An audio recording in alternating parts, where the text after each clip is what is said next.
Olá, amigos! No programa de hoje, o Wellness em Foco, nós vamos tratar de um assunto muito interessante.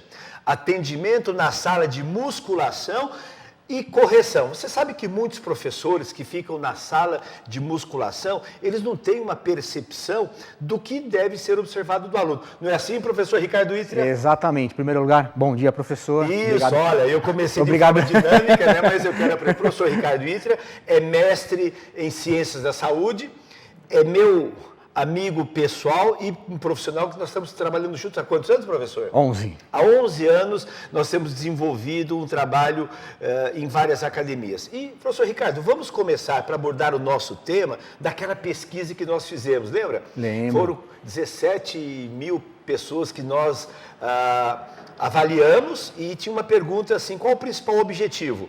E nós vimos que 80% dos entrevistados, né, na avaliação, declararam 4 principais objetivos. Sabe quais são? Lembra? Lembro. Estética, né?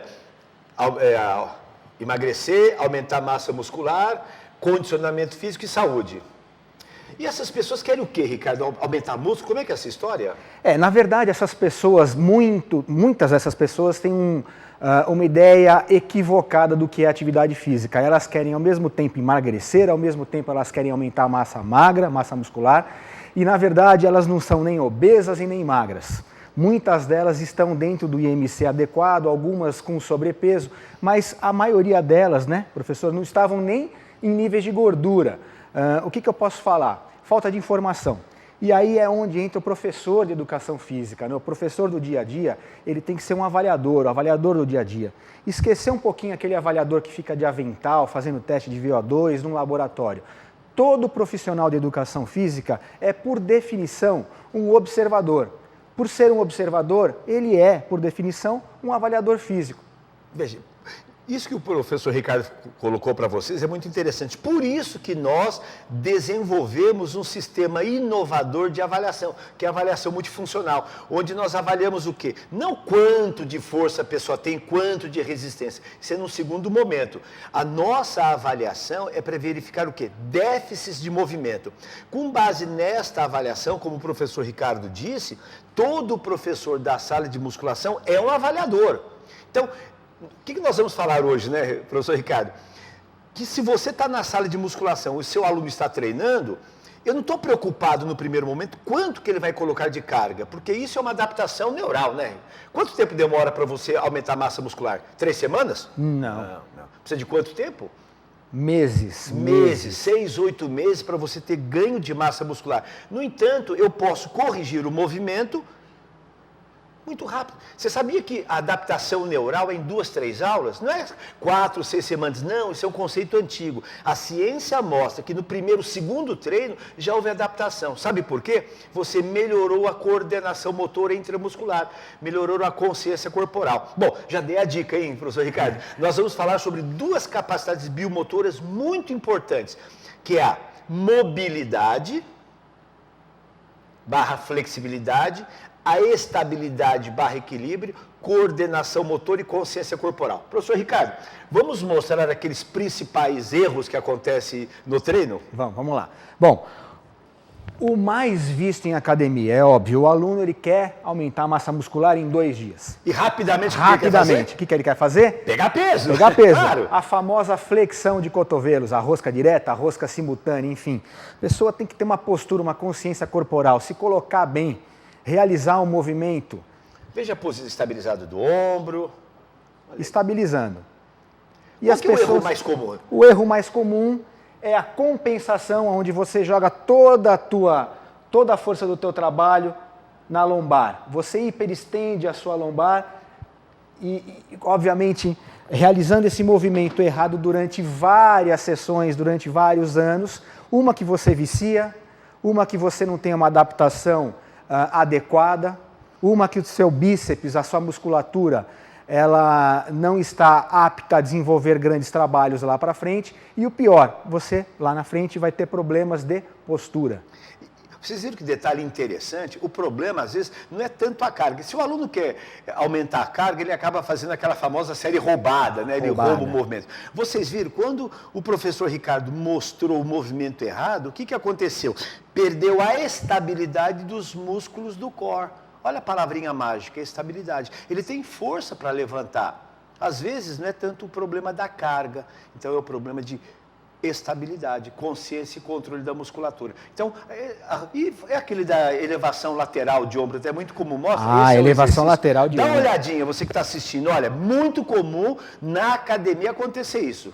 Primeiro que cerca de 92% da população que nós avaliamos apresentaram problemas de lateralidade, principalmente na assimetria dos ombros.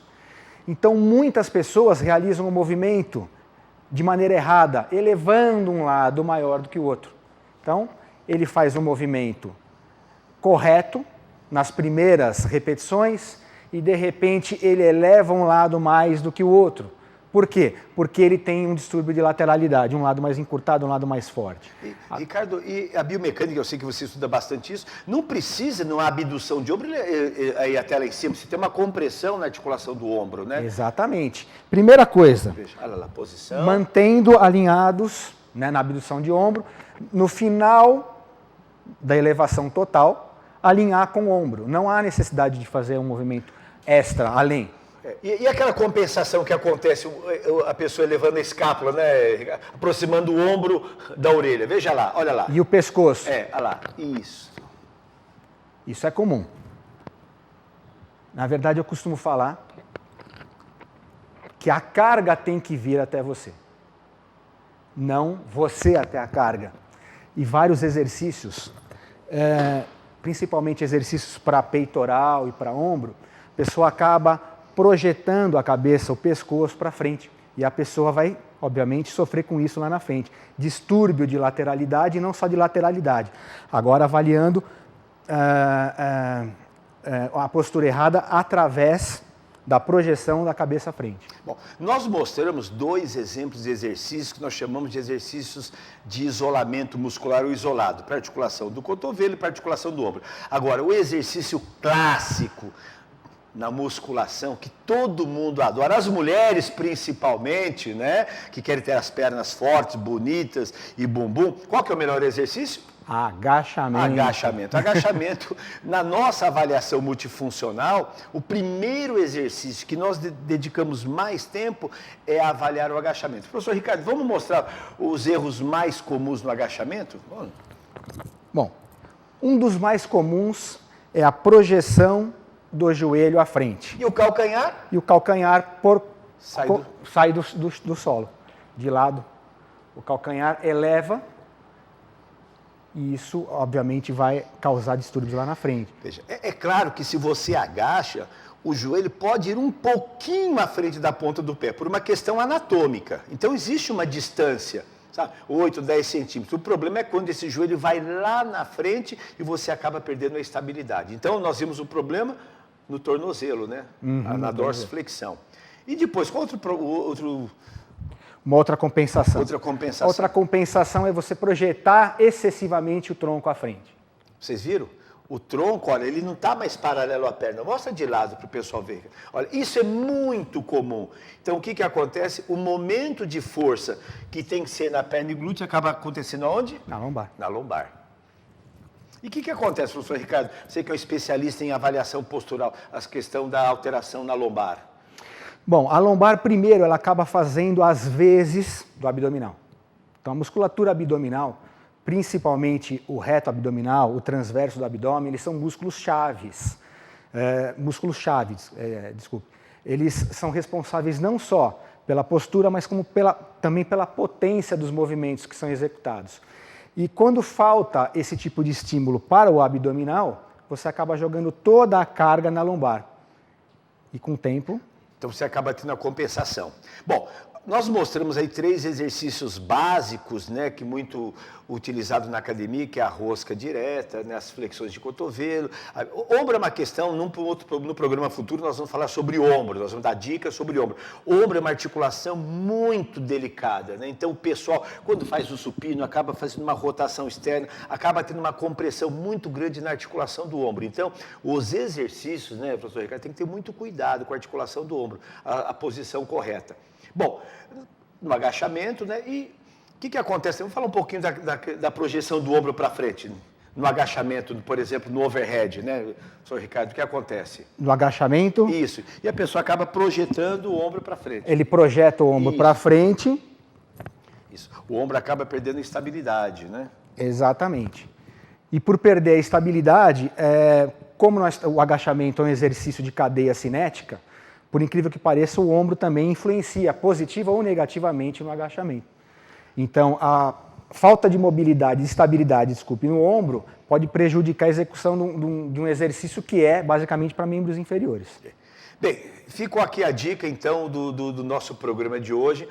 E finalizando, quanto tempo o aluno deve considerar para fazer essas mudanças? Porque eu vejo um erro muito comum, o aluno quer mudar a ficha.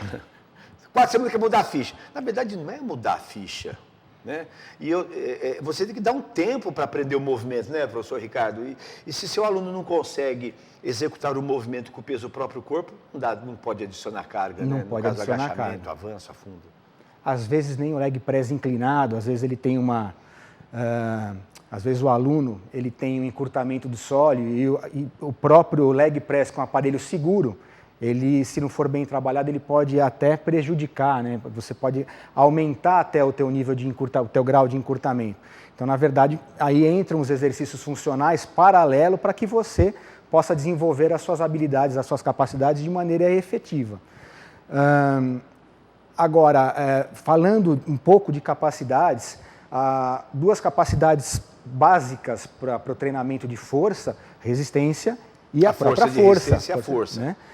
E as pessoas, elas querem muito hipertrofia, muito força, força pura, força dinâmica, e elas esquecem muito da resistência muscular localizada. A resistência é uma capacidade que pode transformar alguém de capaz em habilidoso.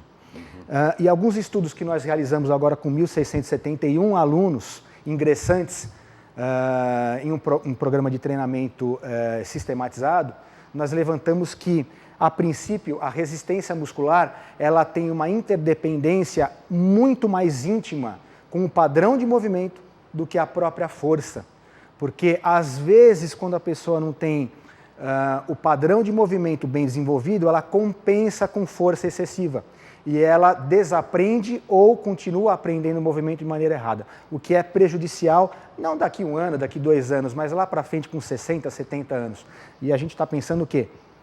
Na independência das pessoas na terceira idade. Bom, fica a nossa dica. Então, lembre-se, você que está treinando musculação, calma. Eu sei que seu objetivo é ganhar massa muscular. As adaptações fisiológicas no músculo, aumento da seção transversal, demora.